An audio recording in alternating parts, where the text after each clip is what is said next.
Hey, welcome to the show. My name is Tony Glasgow, and I'll be your host. And today we're going to be talking with Dontonio Jordan, one of the local trainers and coaches of the youth sports leagues around here in our area. But first of all, I'd like to give a shout out to our featured business of the week, which is Clutch Designs.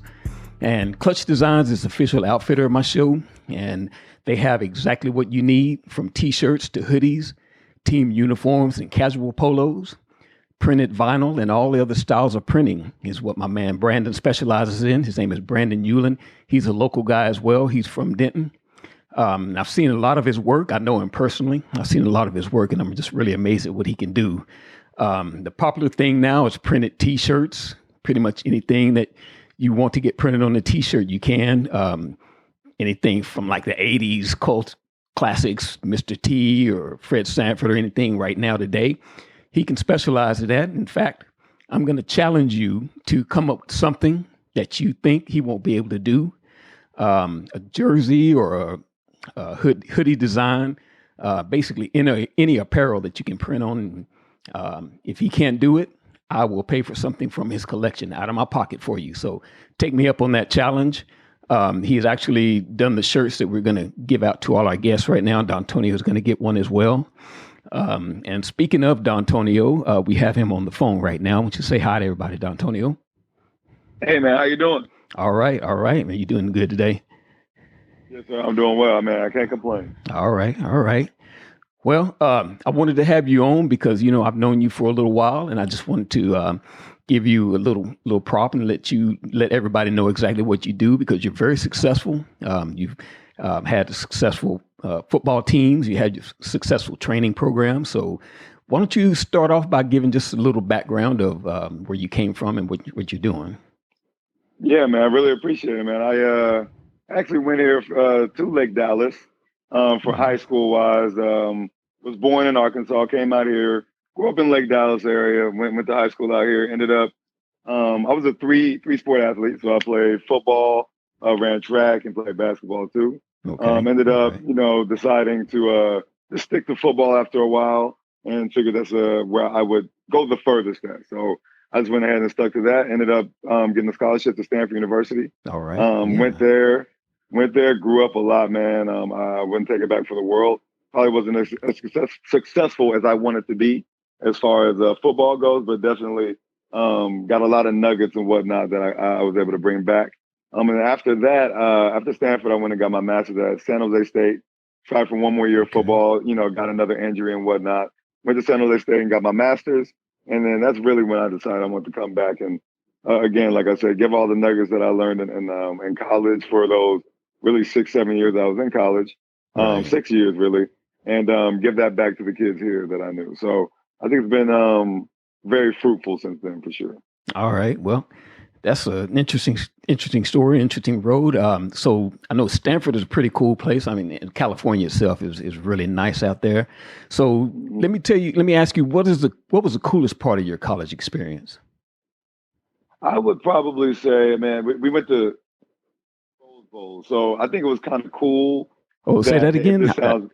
I didn't catch. You said something about, I didn't catch how many. What'd you say? Yeah, we went to 3 Rose Bowls. Oh. I got the pleasure to go to 3 Rose Bowls. And I guess the coolest part wasn't just the Rose Bowls. The coolest part was how, like, I wouldn't say boring. I won't say boring, but like we went to Disneyland every time we went to the Rose Bowl. Yeah. So like Disneyland became kind of boring because we went freaking year.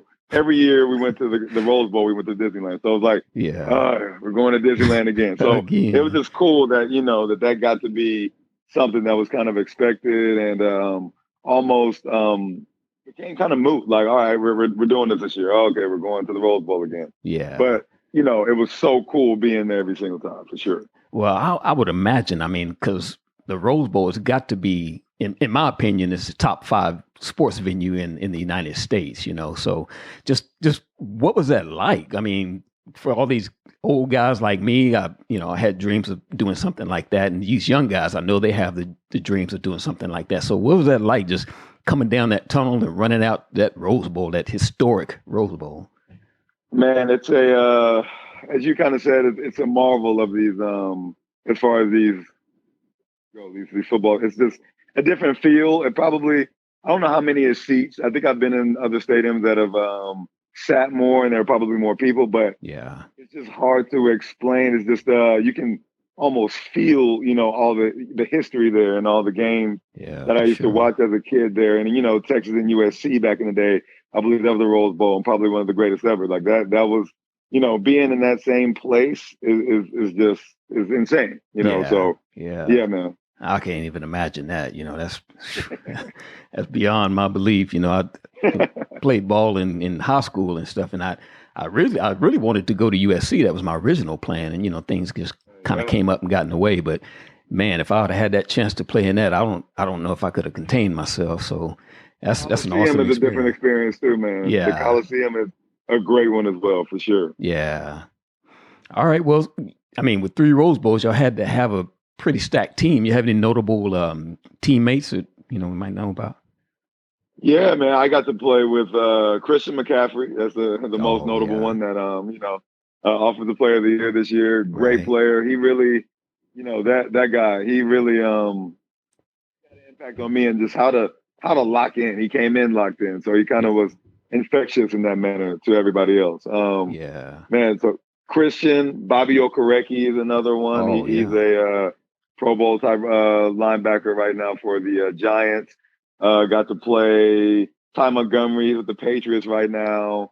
Hmm. I'm missing a lot of names. I got to train with Andrew Luck. Sherman was there a year before me, so it's just a lot of different guys. I'm missing a lot. I'm missing quite a few right now that are in the pros right now Yeah, that have done their fair share. Austin Hooper, Zach Ertz. I mean, I could just keep going, but got to play with a lot of great guys that taught me a lot of great lessons and just how they go about their business on and off the field. So yeah, a lot of good names, man.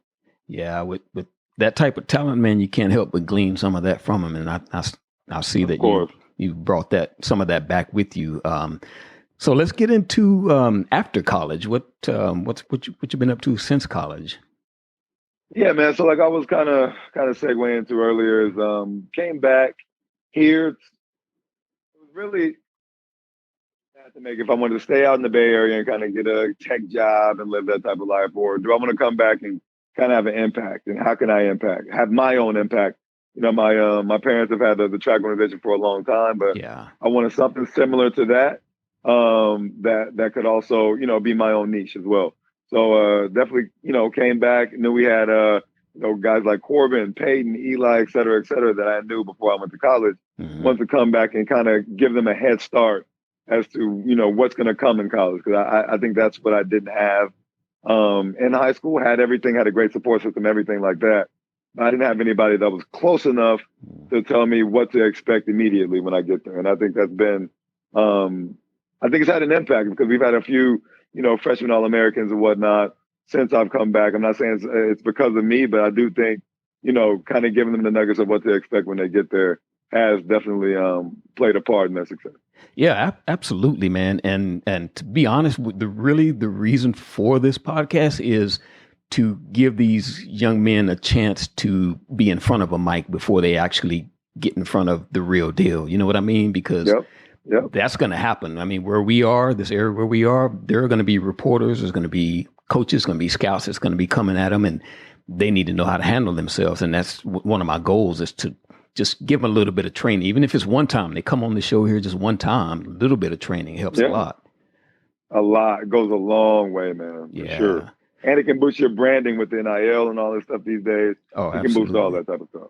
Yeah. Yeah. Speaking of that, so I know a lot has changed since you gotten out of college. So you mentioned NIL, and of course the portal has opened up. So what are your thoughts on the current state of the college football today? I think it's in a different state. Everything has positive and negative, no matter, this depends on where you're looking from. Yeah. Um, Yeah. I do think, the NIL space has created to where everything it's year by year now. So Yeah. it's not like the old days. Like you come to school, you're usually going to be there for 4 years. You might not play, but I think if I'm not mistaken, back in the day, it wasn't legal as far as the NCAA goes for you to just take away somebody's scholarship. I think they had to do something to get it taken away. I don't know if it's the Oh, same yeah. anymore. Yeah. So everything's a little bit more, year by year. you might have a different roster. You might have guys, we've seen people transfer 2 and 3 times in their career now, for NIL and just for other reasons entirely too. And I know now they're coming up, with stuff like changing the rules up as far as guys having communications in the helmet like that. That's different. That's coming now. So I think they're really trying to make it to where college is as close to the pros as possible as far as the structure and the and all that stuff goes. So I think we're heading in a different direction, but I'm liking where it's taking us. It's making these kids, unfortunately, they're not going to be quote unquote kids as much when they're younger. They have to grow up now. You have to be ready to play immediately if you want to really set yourself up, right? Not only for NIL, but for playing time and just wherever you're going, you want to make an immediate impact, whether or not it's for money or not. You want to be sure that you can come in and play immediately. Yeah. So I think that's really one of the big things that's changed nowadays. Yeah, and a thing that's not concerning to me, but something that I'm having to think about, that we're having to think about as my son gets a little bit older, is these kids are expected to be older and more mature than they are, but these coaches also have to be a little bit more responsible as well. How do you think coaches are handling that from what you've seen?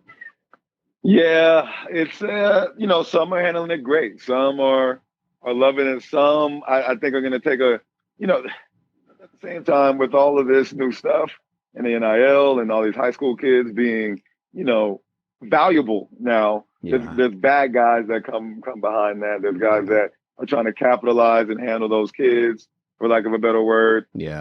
So I think some coaches are more so, I won't say scared, for lack of a better word, but they don't want it to be subjected to that. And I get it. But I think some are doing a good job of kind of collaborating with guys that have connections that they might not, or connections that they both might have. They're collaborating and helping these kids get more opportunities, because we do have to work as a team now to get these high school kids to where they need to be, because the transfer portal, like you said, is here. And a lot of teams and coaches would rather take a guy that's a junior and that's been there before than, a high school kid with disciplinary issues or whatever it may be, just not developed enough physically, whatever it might be. Some schools are different. I'm not saying that's for all schools, but I think we're doing a good job, but we could be doing better overall, working together. Yeah. All right. Well, so I'd like to switch gears a little bit. So right now you're the coach of non-4 Elite. And we've seen them play, and Corbin's played with them a little bit off and on. So you've been very successful with them. That organization has grown a lot. So without giving away your game plan, of course, or your attack, tell me what your approach is leading up to the game, and also making in-game adjustments. I would say comfort is one of my biggest things. Psychology guy, so I always like to be very aware and kind of sit back and study the kids and see, what routes they're most comfortable running, what positions, as far as like inside, outside receiver, it could be on defense. Is this kid a safety or a corner? Where does he feel more comfortable? I don't care where I think he plays better at. Where is he more comfortable? It's usually the same answer. But yeah, getting these kids to be comfortable out there playing. And then also within that, okay, you're comfortable in that position. How can we create a mismatch in that position? Are you a mismatch in that position? Yeah. Always looking for mismatches, and, who might run the best dig route? Who runs the best corner route? I would like my guys to be able to run all the routes the same, but that's not realistic. There might be some guy that can run every route in the route tree plus double moves, et cetera, et cetera. Yeah. And there might be one guy that runs a corner really well that I want to run this corner. So it's just a matter of, putting guys in places. I like the term of chess when it comes to football, because it's definitely true. Human chess, like getting guys kind of being 2 moves ahead. All right, this guy is, I'm going to run this play right now just to set up this double move for later with this guy. I know this. Yeah. So it's just, that's my approach. I like to make sure the guys are comfortable and they play. I know for a fact when I played football back in the day in college, I was always best when I was comfortable, when I knew the playbook, when I knew I was best at this route, this side of the field, running this route, whatever it may be. Again, comfort, I guess, would be my number one word when it comes to my approach, play calling. Yeah, and when you mention comfort like that, the person that comes to mind in the pros is Randy Moss. Was he always looked so comfortable? I mean, he would be on a 30-yard route downfield. He's running. You wouldn't know the ball's coming the way he's running. He's got his hands so relaxed. Because he knows what he's doing. He knows his route. He was comfortable with that from start to finish. Yep. Exactly. All right. So we're getting a little bit low on time, but I do have one more question for you. I want to get your thoughts on what differentiates the good players from the great players.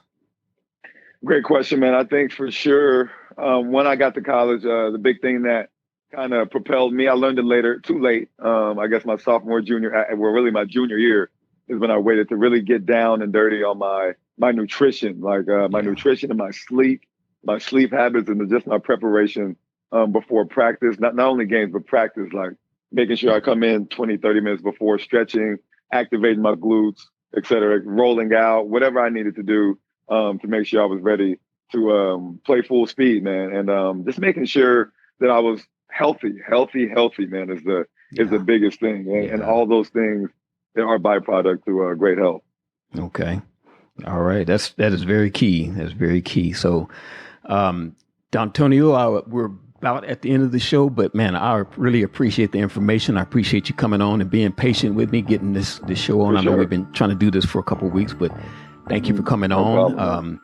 Before we go, I'd like to give one more shout out to Clutch Designs. All the information to get in touch with Brandon is going to be in the description below, or wherever you're watching, we'll have a link to get to them. And if you, like I said, take me up on that challenge. If you come up with something that he can't do, let me know. I'll get you something out of his inventory or something that he can produce for you and get that going for you. Once again, Don, I appreciate it. We'll have you on again for sure. And we'll talk to you guys later. Thank y'all for seeing us. Take it easy. No problem, man. Can't wait till next time. Yep. Me too, man. Have a good night. All right. You too.